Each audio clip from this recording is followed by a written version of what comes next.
Fnatic's turn to ban. DC's turn to ban.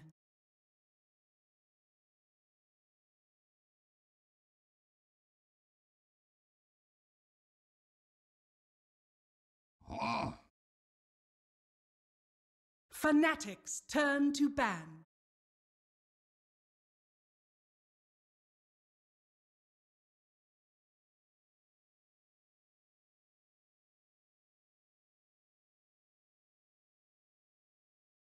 Ten seconds remaining. 5 seconds remaining. Reserve time. It's from there, yeah. DC's turn to ban. Well, I thank mean, you that's for what that. that kid gets for asking that owl anyway. Owls are dicks. DC's turn to pick. A one? It was a commercial in the two? US. Shane's like, these damn Americans and their commercials. Yeah, right. Well, here we go. We're into the draft. Again, game 3. Fnatic, of course, having to 10 spend that one seconds ban remaining. on DC just to get rid of the Abed Meepo. Bloodseeker banned out for DC conversely against seconds QO, remaining. and it is the purple guy, the first pick coming out for Fnatic. We'll finally see him. It's the Darkseer. Reserve Okay, all time. right. I'm always happy to see a little Darkseer, right?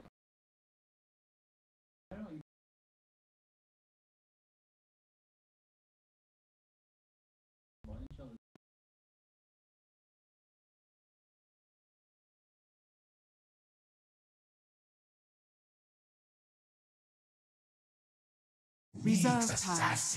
Treant Protector. Fnatic's turn to pick.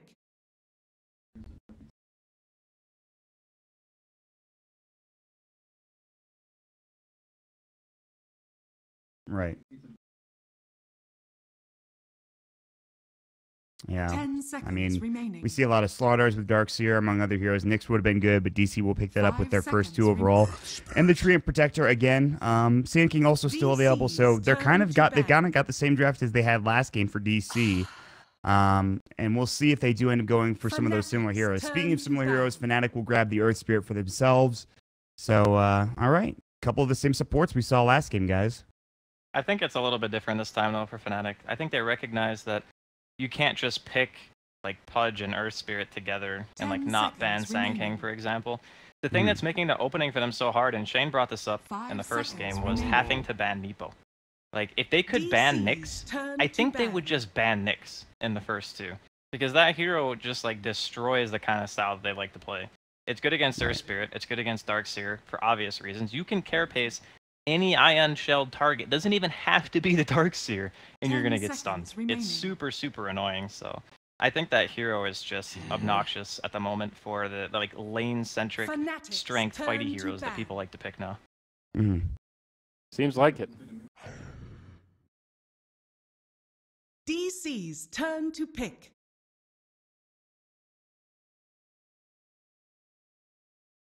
Mm-hmm.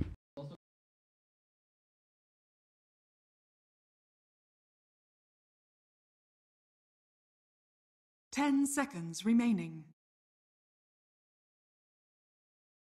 5 seconds remaining. Lone Druid. Fnatic's turn to pick.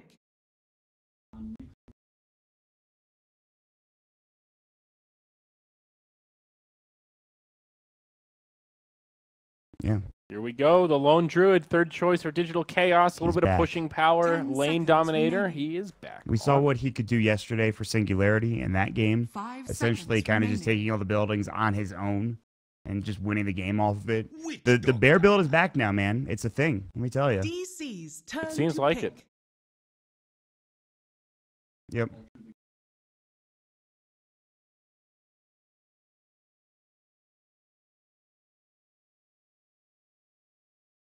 Mm-hmm. 10 seconds remaining. We saw it yesterday. 5 seconds Serious remaining. rat Dota. Mega creeps coming out from a decked out bear with an Aghanim Scepter, so from across the map, able to take down Reserve buildings time. and whatnot. It's a constant threat. Still, I mean, 17 minutes? That was a long one. Ended up being a long game. But, I mean, I was sort of talking about Lone Druid being slow to come online because it seems like Midas Radiance is still the go-to build. But it reminded me of the Bloodseeker we saw earlier. You can get it in a pretty timely manner if you have both items before 20 minutes. It doesn't really feel like it slowed you down that much if you're not just chain feeding. So, I don't know, man. I'm not sure exactly how Lone Druid fits right now, but he looked good yesterday. Yeah, I'm with you. Reserve time.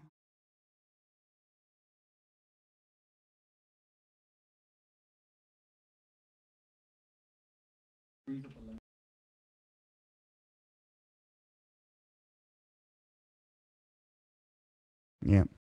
I also think the counter initiation against the Darkseer is pretty solid. Or making sure you can even get the Waning Rift and just blow up the Darkseer if possible before he has the mech. But that is... I don't want to spoil it because it's still coming in right now. You guys are going to see this pick. There it is. It's the PL. The cat man right himself, whatever you want to call it. He looks like a cat. But There are maybe like I'd say 1 in every 20 Dota games PL can work. And I think that this is probably one of them, just due to the lack of AoE clear that DC currently have.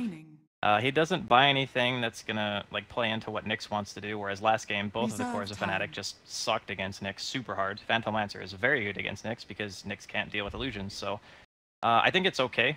I'm not a huge fan of the hero just standalone, but in this situation I think it actually has some potential. okay.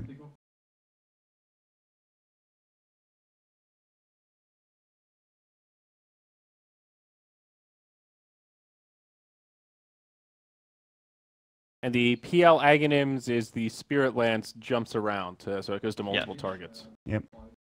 Yeah. So not only does it do more damage, it's also now an AoE slow, but also it gives you guaranteed to spawn at least like 3 or 4 illusions, if not more. So gives you just a lot of burst potential. You can incite chaos every, what is it, a 6-second cooldown or something? With Ags, 7-second cooldown. Yeah, it's the same. It's pretty good. It's pretty decent radius too. Yeah, 400. So pretty solid stuff. If they do go for it, which that's the question. I mean, we'll see. The thing that's really weird about PL is that he has like the inverse power curve of a Bloodseeker, if you want to think of it that way. Like PL's okay in lane and then gets crazy strong with 2 items, and then every item after you get after the second one, it just feels like it doesn't do anything for your hero. Because you're usually buying like stat items, and yeah, you're really tanky, but the other heroes are tanky too, and they're building items that do damage, and you're not, and you're just like, oh, I'm a PL. And the game gets tough. 5 seconds remaining. Reserve time.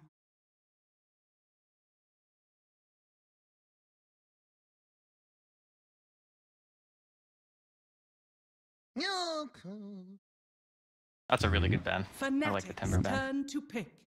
And Spectre, 5th ban from DC. That's what you were talking about too, the illusion clear against the PL. You know, before there's like a Maelstrom for Lone Druid or something like that as well. It's going to be interesting to see what they can do against it. Well, they're assuming that this is going to be some kind of mid PL, I guess, just given the Spectre ban. So I guess they're assuming this is QO's hero, and they're still looking for something for Ajit. Preferably that does well against Lone Druid, I guess. Maybe... I was going to say Ursa, but Ursa seems so hard to play against that team. And then you don't have a tower hitter. He's bent. Yeah. Tough last pick to call here. Yeah. He is available. That could be interesting. Just absolute illusion madness.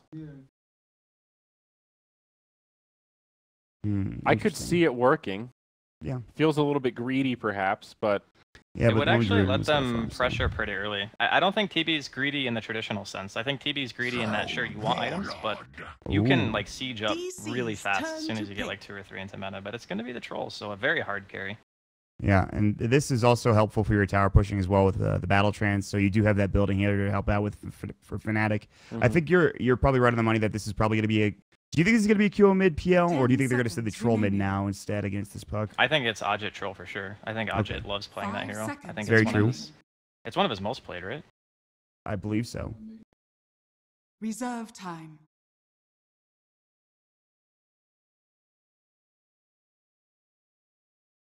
Yeah. Agreed.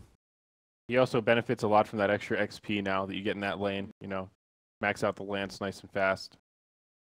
Last pick for DC, probably an off laner, I guess. Invoker.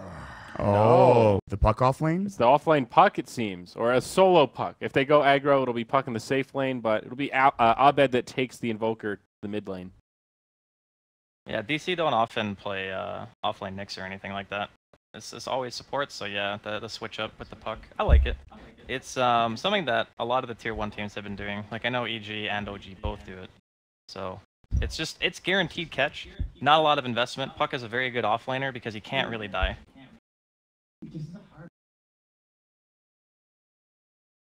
Yeah.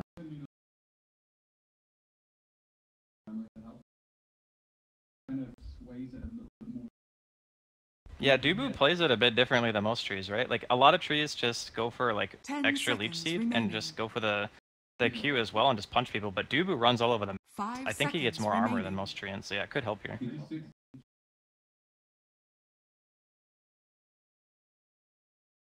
All right. Well, it'll be interesting. Yeah, I agree with you, Shane. There was a good period there where, like, Phantom Lancer was the go-to counter pick to Invoker in that 1v1 matchup. But we'll see. Predictions here, boys. Before we hand it over to Caster, Shane, we'll hand it to you. Who's taking it? Who is going home here?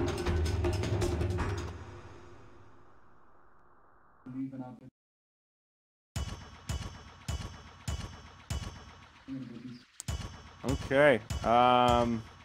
I'm actually going to go Fnatic. I think this troll is going to put the pressure on. I have faith in the PL.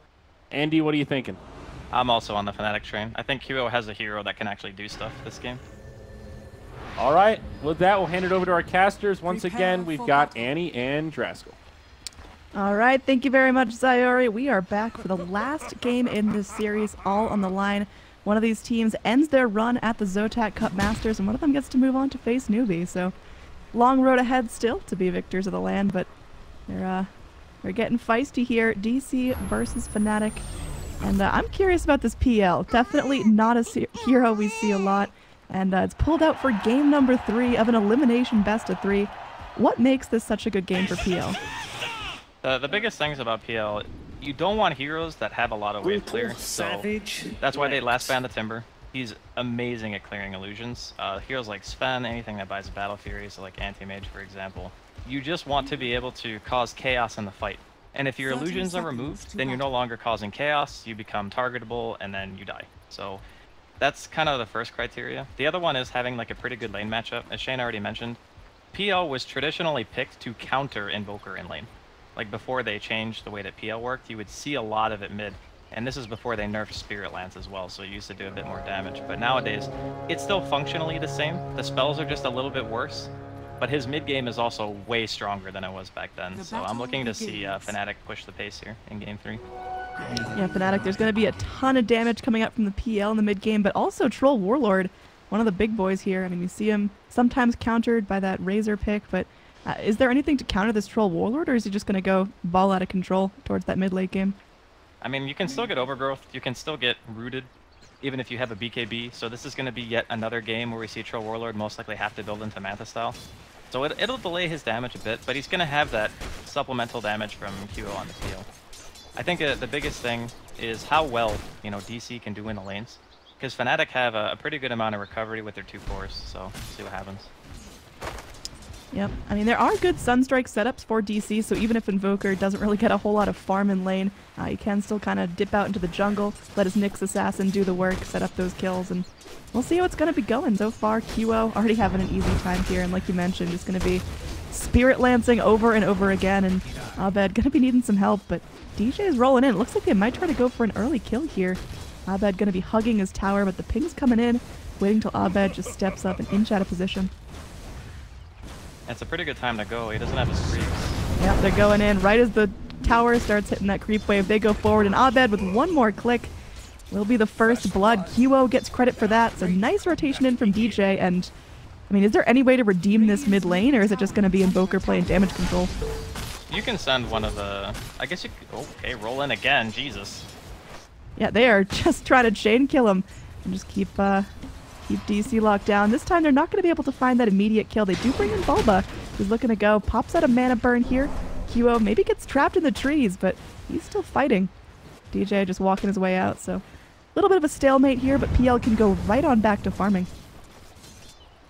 Well, that's what I was gonna mention. Yeah, you have to rotate one hero over. It doesn't need to be like granting you kill potential, but it does need to be there to stop the dives. That's really all they need. As long as they can't freely run onto the tower, then Abed will be okay. And eventually he will recover. So I think that the Nyx getting some levels, you know, eventually, and then the Puck getting 6 as well, that's going to help kind of create space for Abed to recover. I mean, if you look at the series, he really hasn't had a favorable matchup. Yeah, it's not been easy, but see if he can pull it out. Just got to be really focused on that CS, really focused on rotating with his teams. And oh, another roll in onto Abed here. This time does get crushed up. QO just holding onto that Spirit Lance until it's necessary. Doesn't even need to pop it out. Just gets the kill right there with the Phantom Rush. So, oh my goodness. Already an 0-2 in favor of Fnatic. I mean, can Invoker deal with a crippled lane if DC managed to go and at least get the quick level 6 on Puck? If they get good farm on the LD, how much is a crippled Invoker going to set them back? As long as he can get some levels and throw Sunstrikes, you know, he can always fall back and farm the woods. That's the difference between the two teams. Oh god, is he dead again? Looks like it. They get the Maledict off, and yeah, he's already down to half health just from the first 2 ticks, and now gonna get slapped down from behind a safety tree. The Iron Branch won't save him this time. So now QO is 2-0-1 at 3 minutes in the game up in this top lane. Jit might take a trade, but looks like he's pretty healthy. Sunstrike comes in, and Invoker can't even wreak vengeance. He only has at 1 point in Sunstrike, so not going to be doing enough damage there. Jit still perfectly healthy, just salving back up. It would have been a lot closer if he hadn't split the damage with the creep. Like, that was just really unfortunate timing, because one melee creep and him soak the damage at the same time. I don't know if it would have killed per se, but it would have been real close. But Abed having to walk back to lane after dying 3 times in a row. He is 2 levels behind QO right now. Not where you want to be. Rocking out the 6 CS to QO's 22. Definitely starting to be real difficult for him, but I mean, we did see with that initiation up top, if he had got that Sunstrike kill, that would have been a little bit of gold going his way, so he has opportunities to make this up. Now Ajit maybe gets jumped on again here, but see if Dubu's going to follow up. It looks like they go and they started out onto Dubu. Dubu's going to be bouncing the cask back and forth between the puck.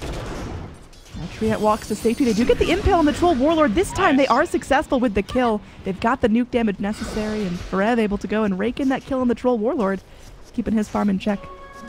Bulba's been playing really well the last couple of days. He's on point with his stuns this time around. And thank God, because they need to get something elsewhere on the map if their mid lane is going this badly. I think it's a bit strange though, because every single game in this series, Abed has had an unfavorable matchup in his lane. And sure, it's 1-1 right now, so it's just strange to see a team just kind of not care. DJ comes in, they do spray out some dust, but looks like Bulba's going to take one for the team here. Abed goes, Alacrity's himself up. QO finds himself a killing spree now, hits his level 6, while Abed just barely ticks over to 4. That is a 2 full level lead onto QO, having the time of his life, flying in the full Aquila on the courier as well, so yeah, PL doing all right. With a lead this significant, is QO going to itemize differently or just stick with the classic PL items and go for them faster? Oh. Nice stun. Yep, solid impale, but Phantom Rush still there, and yeah, it looks like Abed might be going down again. Even under tower, QO is still able to find the kill and escape to freedom. Febby is understandably excited that his team is pulling so far ahead. Kill score 1-5 at 5 minutes in the game. I think what's important to keep in mind here is that almost all of this are Abed. Like, yeah, there's one thing to be playing from behind. It's different to be, you know, having 4 deaths, having 10 CS at 6 minutes. It's really kind of difficult to come back when you're getting this little influence from, you know, the other heroes on your team. And I mean, it's kind of expected to a degree. And this is something that I think Fnatic have recognized throughout the games because of the way that they like to play Tree and because of the other support that they pick. They're not good at stopping dives. Like, even the last 2 deaths, you saw heroes were there, and they just couldn't stop it. Yeah, double damage picked up for QO, who now has the bottle going while Invoker still dreams of shoes. He is a poor boy here, but we'll see. Again, we do see the potential for Sunstrike follow-up kills. He can climb his way back into it. And the Lone Druid is farming up really nicely. Going to be top of the CS chart down there and still unchecked. Troll Warlords surrounded up top. We'll see if they actually go for this. Impale is ready from Bulba. See if Ajit's going to juke it out. Looks like he's just going to be backing away. How far does he go? Does he get all the way out? Looks like it. Meanwhile, Huo really getting some pressure onto that tier 1 tower. Him and his wad of friends already chunking it down, and now Abed just going, dip it into the jungle, but we've got 2 supports hunting. They're going to see that that camp is taken out. They're going to see that that tree's cut, but they won't see Abed slip on through. That was a very close call. Looks like they're just going to go for the long wraparound onto Mason. This would be a very big kill too if they can get that one. Yeah, Lone Druid still pretty squishy. He's got himself really only shoes on his hero. Savage Roar comes out. Ohio, very low mana, is going to get rooted in place, but the damage still coming out onto Mason. The Maledict should be able to finish him off. One more tick and he goes down. DJ with the Ion Shell up and out there, and Sunstrike, well, it'll be to take out the Witch Doctor. Radiant's middle tower is under But attack. yeah, it's looking really good for Fnatic right now. They get a kill onto that position 1 who had been farming safely and only have to trade a support for it. And meanwhile, the PL doesn't have to leave. The Troll still farming up safely. That was just a support rotation. A really nice trade at the end of the day, like you mentioned. It's so crazy how much Q was able to get away with in this game. That tier 2 mid is at half health at 8 minutes. And the only person hitting that tower was the Phantom Lancer. That's it. No one else has been able to go over there and be like, alright, we're gonna stop this, because they can't. They need, Puck level 6. They need, Nyx maybe with Vendetta to be able to spot a kill. And Fnatic are just abusing them so hard due to their weak rotating potential. It's getting ugly. At only 8.5 minutes in, you can see the net worth just spiraling out of control. The PL almost at 5k net worth, and our little Invoker hanging on to 1,400. Still a ways to go for him. I mean, the Lone Druid, he's hanging in there, giving a good fight to that PL, but it's going to be a while before that LD really starts to wreak havoc. For now, he's still easily ganked. We saw just 2 supports and a Darkseer take him out. Now QO turning his attention to bot lane, totally zoning out Dubu, and they should be able to find this tree pretty early. I mean, what are Fnatic's timings like? Clearly in this early game, they are accelerating, but do they drop off late? Did DC just start swinging back in this towards those mid-game teamfights? I don't think a team with a Troll Warlord ever really drops off, per se. It's just about how you take the fights. Because the itemization in either team is going to matter a lot. Does Ajit have his Manta style and BKB? Does, the Puck have a blink? Because that can matter a lot. Ooh. Yeah, vacuum forward onto that tree. He is not as sneaky as he thinks. They feel that something's up, go for the vac and hold him down. Now Forev just going to be trying to zone back the push here, but QO feels unstoppable. Now an Ion Shell on him as well, so him and his Wad of Illusions are so lethal right now. Looks like he is going to be picking up the recipe for the Boots of Travel, and he'll have that before 10 minutes. On top of a bottle and an Aquila and a poor man's shield, this has got to be one of the best starts for a PL in competitive Dota. It's pretty insane. Mid 5k net worth at this stage. Is Dubu just dead again? I think he's dead again. I think so. That one last tick of the Maledict. Is it going to be enough? Yep. Febby scores up another kill. 1-1 and 2. This Witch Doctor's been doing a great job ganking, even as a super squishy support in the early levels, making his way to the mid lane, helped out with 1 or 2 kills onto that Invoker, really securing a super 1 lane for QO, and he's not stopping. He's keeping up that momentum. Hasn't really been sticking in lane too much, but still finds his level 5. I think Super 1 is probably the most apt description of what mid was for Fnatic this game. Like, they super won that lane. And now Abed is going to be crippled for the foreseeable future. They also get a kill on Forev in the meantime, which even though, he's got his Veil and he's level 6, which is great, I don't know if it's enough. They need to find a lot of kills with these ultimates on DC. The Vendetta and the Dream Coils need to be on point. They need to find, Ajit, they need to, killing QO would be the best. But he is the hardest one to kill for sure. Yeah. And I mean, whatever slack QO may have, Troll Warlord's there to pick it up. He's also a ferocious right clicker now. Big kill onto QO could come out here. He's still alive. Dream Coiled in place. Gonna eat up a Fairy Fire. Goes in. His teammates are there. DJ trying to zone. QO is still alive. Gets stunned up by the Dream Coil, but now Ajit makes his way forward. They bring Febby as well. Febby has no ult, but he's still gonna drop out the Maledict with the best of them. Looks like Bulba may end up taking one for the team here and does end up going down. So what was supposed to be a quick and easy gank onto QO results in a dead Nyx assassin, and QO just healing up, soaking up the XP for that kill, and he's got a Diffusal Blade queued up, almost enough for that first Blade of Alacrity at 11 minutes on top of Boots of Travels. Whew. Oh god, Mason's dead too. Oh man, he's gonna Savage Roar try for the TP, but immediate cast comes in from Febby. Mason's gonna be dropping there. The Maledict is gonna do more than enough. It's just a matter of who gets credit for it, and it will be a wicked 6th streak for QO. 7-0-2 at under 12 minutes on the PL. This is unreal, man. Yeah, that was really nice timing. I didn't actually see Febby until the coconut flew out, but yeah. At least he gets a tower, you know? At least Mason's accomplishing something across the map where I think even mid when they were going on the PL, if the Sunstrike had come a little bit sooner, it might have been a kill, you know? I don't know. Maybe Abed's... Personally, I wouldn't be shocked if he's tilted because they just camped the living crap out of him. And he's level 7 at 12 minutes. That's not where you want to be. That's payback for just chain killing the Naga, man. QO's really revenge. Yeah, dude, QO just kind of woke up. He's got some serious rage in him or something because he is playing like a champ. And I mean, it started out with PL just chain killing the Invoker, which, you know, it's fine, but then so much of PL's net worth comes from that crippled Invoker. But now he's getting kills on Mason, he's getting kills on supports. So PL is just all around dominating right now, scoring up the top of the net worth chart still against a lone Druid that's, for the most part, just been farming. Well, fortunately, since the top lane is completely devoid of towers on the side of Fnatic, that'll open up some ingress points into the jungle for the Puck and the Vendetta and the Nyx later on to be able to try to spot some kills.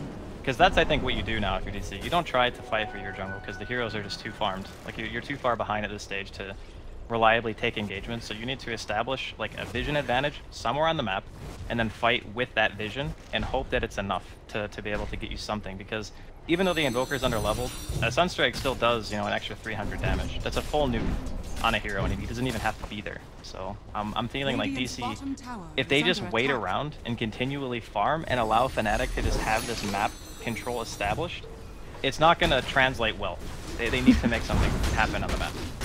Yeah, not a game where they can just sit back and let their cores get farmed, because Fnatic, they'll beat them at that game. They got a troll Warlord who's still only got 1 death, and yeah, not even to mention this PL is just bananas farm. So DC, they're going to keep the pressure up top lane, try to keep those creeps pushed in. Again, just trying to keep that space secure. But it's like when Fnatic are ready to kill, it's all about DC just dodging. Radiant's bottom tower has fallen. Yeah, DC don't have any intention of taking a fair fight. They want to try to outnumber somehow, pull them apart if you can. Oh, Bulb going in. Maybe thinking about canceling DJ's TP, but thinks better of it as there's a chain of heroes after him now. And he's gonna get surged up, gonna be trying to take the front line of this fight as QO just goes, easily cuts down the tree, courtesy of Earth Spirit's great vision, dust and sentries on him, making sure neither Nyx or tree can get out of any sort of ganks where they feel that they're around. I'm just like sitting here trying to think of ways that DC can full like, diffusal blade done. Yeah, that's a PL diffusal blade done on top of bots before 15 minutes. He is just a monster. Him and his Wad of Illusions gonna make sure that DC never have mana for anything. Right now, Phantom Lancer level 12.5. Compare that to Invoker's almost level 10. So still keeping that level advantage going, and that's with QO leaving mid lane. I mean, he's just been jungling, snapping up kills. If for some reason DC start chain killing QO again, if they make sure that this PL never has an impact for the rest of the game, can they deal with the troll scaling? I think that they have some stuff to do with troll. I mean, it's going to be tough, sure, but you have a BKB disable in the overgrowth and the entangle from the bear as well. And Sunstrike goes through BKB, so if you manage to synergize your spells properly, yeah, you can deal with it in the later stages, but it's not even about the late stage that matters right now, it's can they live now?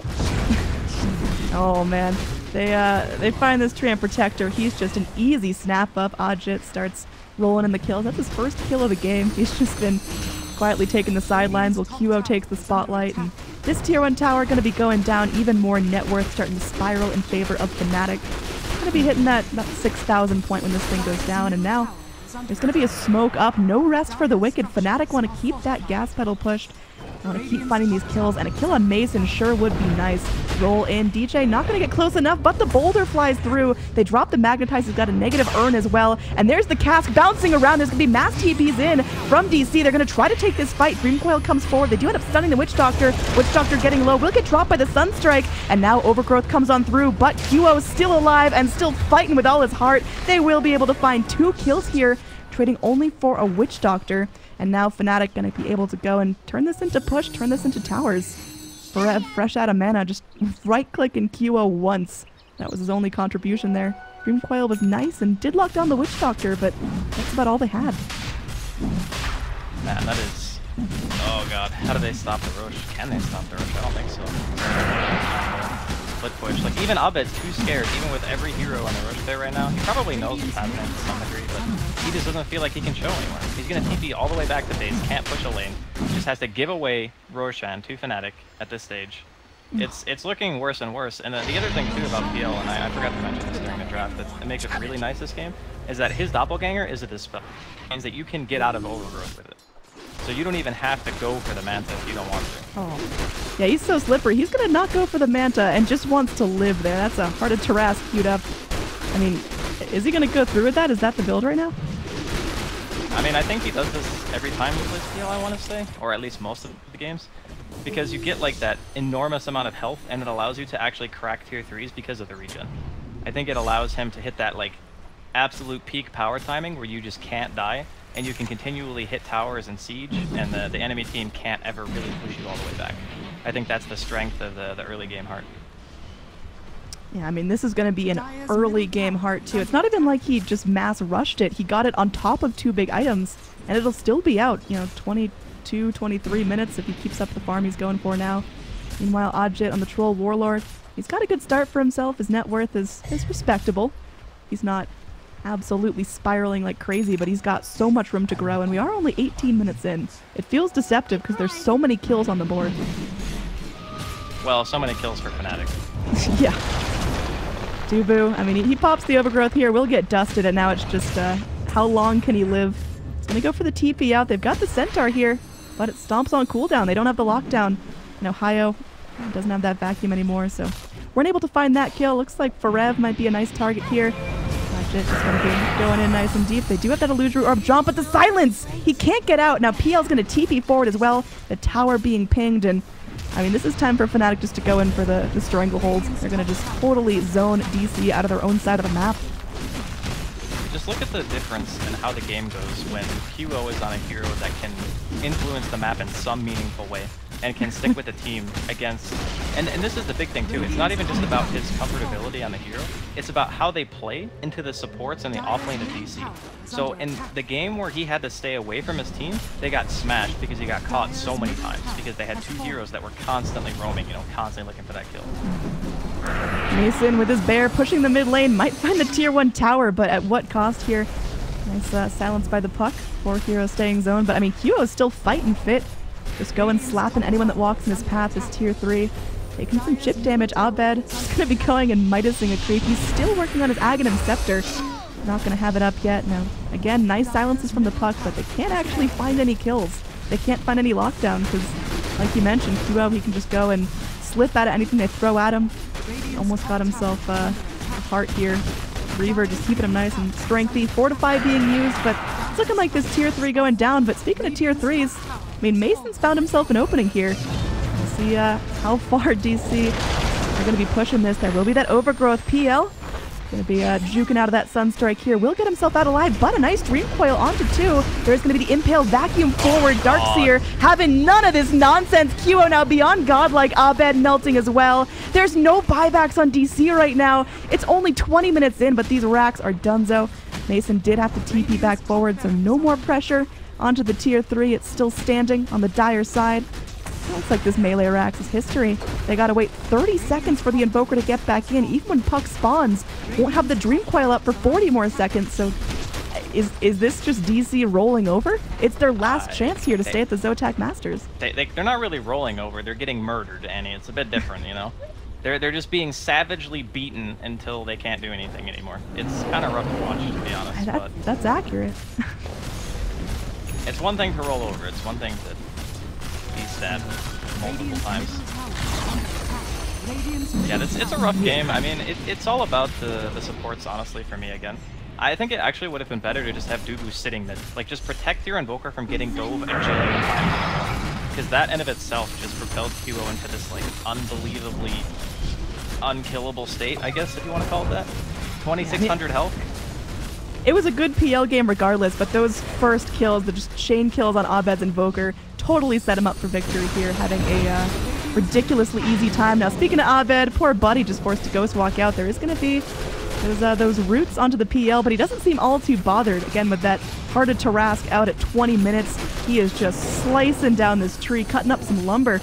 Now Mason just going and slinging out some damage, but Kyo doesn't even feel it. I mean, he's just going to be diving straight in here. No fear of tier 4s, but he flew a little too close to the sun. A just popped. He's coming back in at full health, full mana, while Troll just goes and focuses down the racks. So space created. It will be 2 full lanes of racks taken. Only 1 lane stands between Fnatic and Mega Creeps, and potentially moving on in this tournament. DC, they're struggling here. This is their last chance. Game number 3 of a best of 3 in an elimination series. I think this is probably one of the best displays of PL I think I've ever seen. Yeah, it's so funny coming off of the game where QO just got Shane killed on the Naga Siren, and you talked about it. It's Fnatic style, just have QO stick with the group, have them wad up, play together. The Naga Siren just needs too much time on her own, and he got punished. But now we'll see a root coming in onto the PL. He's going to be going back. There's a back wall coming in. That catches everyone they need. This is time for Fnatic just to lock it down. Magnetize spraying out as well. Bulb is down. Abed's down. The GG called out as DC will be eliminated from the ZOTAC Cup Masters, and Fnatic may move on to fight New B. Fantastic performance from Fnatic. Of course, shout out to PL getting drafted, but like you mentioned, the support's setting up for so many amazing early kills in the mid. I just think that DC had an idea of what they wanted to do to like enable the Lone Druid to be able to push towers early, and their mentality is we'll hit our mid-game timing, we'll get our core items on the puck, and we'll just go for these fights, you know, and we'll push the tempo.